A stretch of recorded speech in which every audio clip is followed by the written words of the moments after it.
Look closely at this photograph. This isn't a town. It's a raw nerve exposed to the world.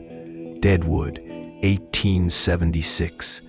And right there, amidst the mud and chaos, is a sign that shouldn't exist. An Oyster Bay restaurant. That single impossible detail reveals the entire story. This was a place built not just on gold, but on an ambition that bordered on madness. And beneath it all, a war was brewing for its very soul. The battle was waged between two men who arrived in the very same year. On one side, there was Seth Bullock, a hardware merchant and former Montana lawman, whose intense gaze promised order and a civilized future. And on the other, Swerringen, a ruthless predator who saw in the chaos not a problem to be solved, but a fortune to be made through vice and violence. This is the unseen story of their clash and how it forged the legend of Deadwood. To understand Deadwood, you must first understand its crime. This official U.S. map from 1876 shows the Great Sioux Reservation, established by treaty.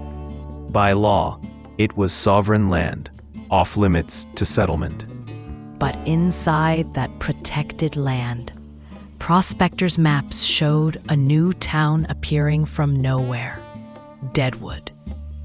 It was a settlement founded in direct violation of federal law. This meant it had no law of its own, a place of pure opportunity and pure danger. In the summer of '76, Deadwood erupted. The first structures were a chaotic mix of rough-hewn storefronts and flimsy canvas tents, all crammed into a narrow gulch. This was a place built for speed, not comfort, as thousands flocked seeking gold. Amidst the chaos, the seeds of real community took root. A tin shop sign stands out, a beacon of essential services. Tinsmiths were vital, crafting everything from miners' pans to stovepipes. It was a town trying to be born, but from the heights of Mount Moriah, the true scale of the invasion becomes clear. The town sprawls through the valley like a scar, the hillsides stripped bare of timber to feed its insatiable growth. This wasn't just settlement, it was consumption. And all of it was fed by this, the bull trains. Immense trains of ox-drawn wagons were the town's lifeline, hauling tons of supplies over hundreds of dangerous miles. Every nail, every barrel of flour, every bottle of whiskey arrived on the back of this grueling beast. At the dark heart of this new town stood the Gem Theater. From its balcony, men watched the street, but inside, Swerringen orchestrated a brutal economy of drink, gambling, and prostitution. He was the spider at the center of the web. But we don't have to imagine its depravity. A man who lived it, John S. McClintock, later described the Gem as simply an abominable institution and a defiler of youth. That was the grim reality behind the music. Yet, at the very same time, a different kind of industry was being built. This 1878 document registers a trademark for Deadwood brand shovels. This was Seth Bullock's world: legitimate commerce, legal protection, and a belief in honest work. And they weren't just ideological opposites, they were physical anchors on the same street. This fire insurance map shows Bullock and Starr's hardware store at Main and Wall. Just down the way was the Gem, the builder and the profiteer, staring each other down. They represented two sides of Deadwood's soul. Seth Bullock, the builder, using tools and the law to create a lasting town.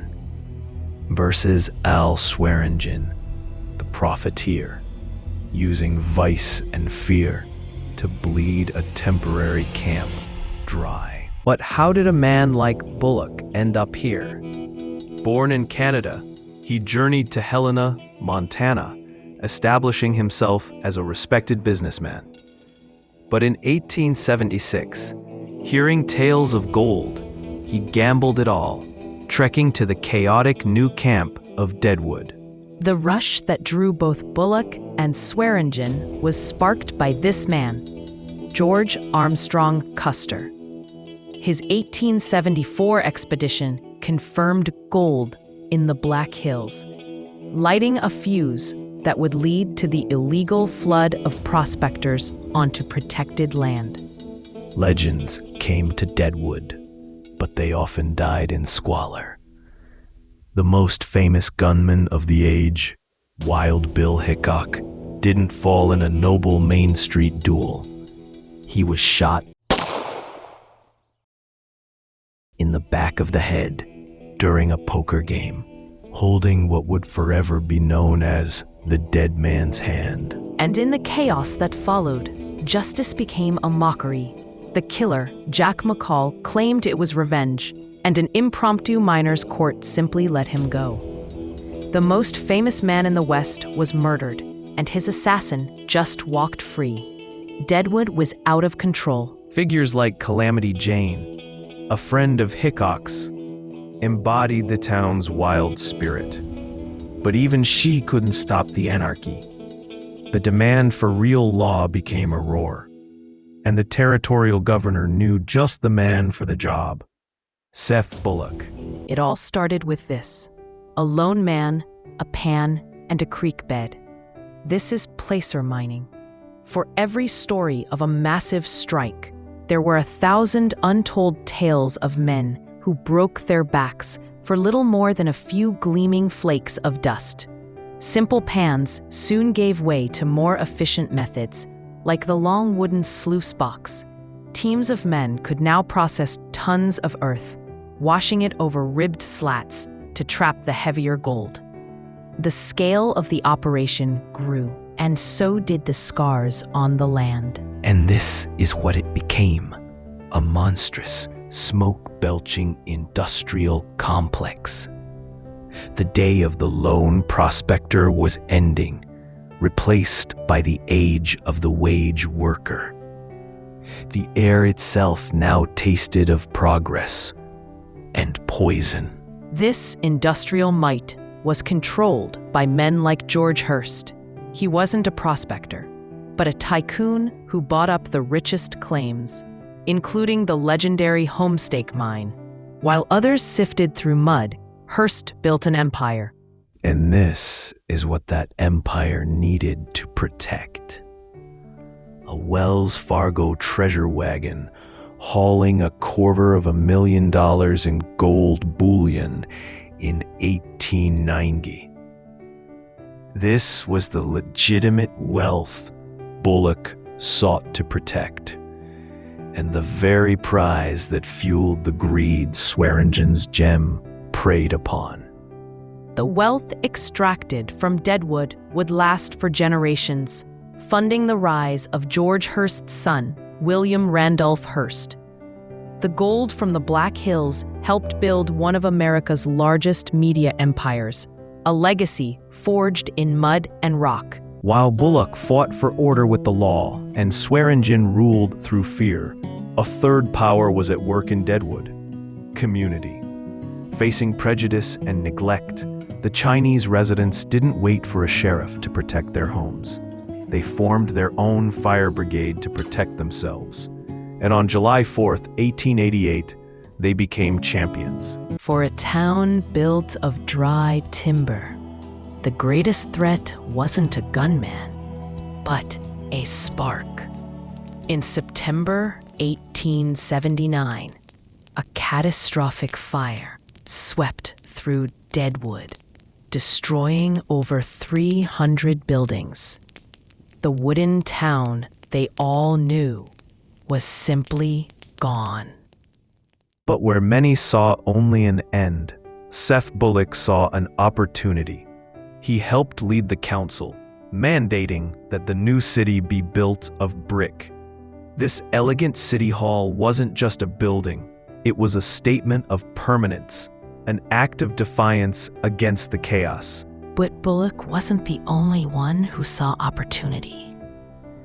For men like Al Swerringen, the fire was good for business. It wiped the slate clean, creating space to build a bigger, grander, and even more profitable gem theater on the ashes of the old. The greatest symbol of the new era, however, arrived on steel rails. The completion of the railroad ended Deadwood's isolation. No longer dependent on slow-moving wagon trains, the town was now truly connected to the rest of America. And the arrival of the train meant the end of an icon, the Deadwood coach. For years, these stagecoaches were the only way in or out. The journey was cramped, uncomfortable, and fraught with constant threat. Crews built incredible structures, like this wooden trestle bridge, just to make the routes passable. You can feel the tension in this image. The weight of passengers balanced precariously over the ravine. Every journey was a gamble. And so, this photograph captures the last trip of the famous Deadwood coach. An 8-horse team was needed for the difficult terrain, but even they couldn't outrun the locomotive. The wild, untamed Deadwood was passing into legend. The forces these men represented, order and chaos, would define the West. Even future presidents, like Theodore Roosevelt, a friend of Bullock's, would be drawn to its fading frontier. Al Swerringen's Gem Theater burned down for a final time in 1899, and he left Deadwood, his legacy one of brutal, fleeting profit. Seth Bullock, however, remained.